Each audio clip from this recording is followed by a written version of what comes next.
tuba-tuba o tubang bakod. Ito ang tawag na rito sa punong ito. Ito namumunga.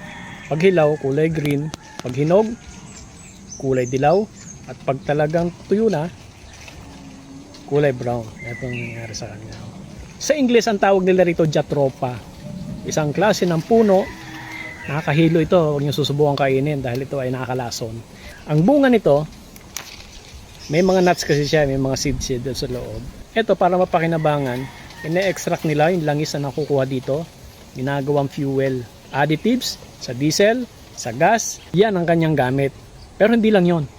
Kaya ako talaga kinuha ito. Mahilig ako manisid. Alam nyo, ano kinalaman nun sa pagsisid? Well, ito kasing dahon niya, ang dahon ng jatropha o ng tuba o ng tuba-tuba, ang tawag nila rito Ginagamit din ito sa panghihilot Sabi nila pag tinapal mo to sa may bali, madali mag-recover yung may bali. Ang mga hinihilot sa may mga lamig-lamig sa katawan, itatapal nila ito. May langis ng nyog, itatapal, babalutan, madali raw gumaling. Pero may isa pang gamit. Alam niyo kung ano yon? Manihilig kasi ako manisid At alam niyo sa paninisid, kailangan natin ng goggles. Yung diving mask.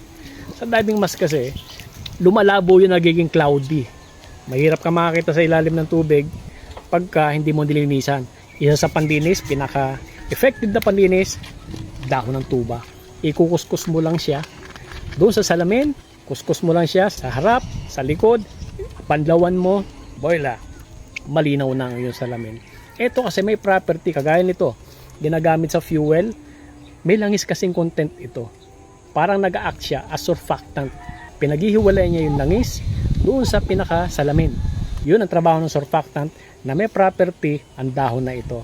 Pwede nyo gamitin kahit saan, salamin sa bahay, salamin sa banyo, salamin ng kotse, o kung saan pa man gusto nyo gamitin, pampalinaw, napaka-effective nito. Hindi nyo na kailangan ng dishwashing paste, dishwashing liquid, o detergent para linisan ng inyong mga salamin. Tuba lang. Napaka-effective nito. Subukan ninyo. Tuba-tuba.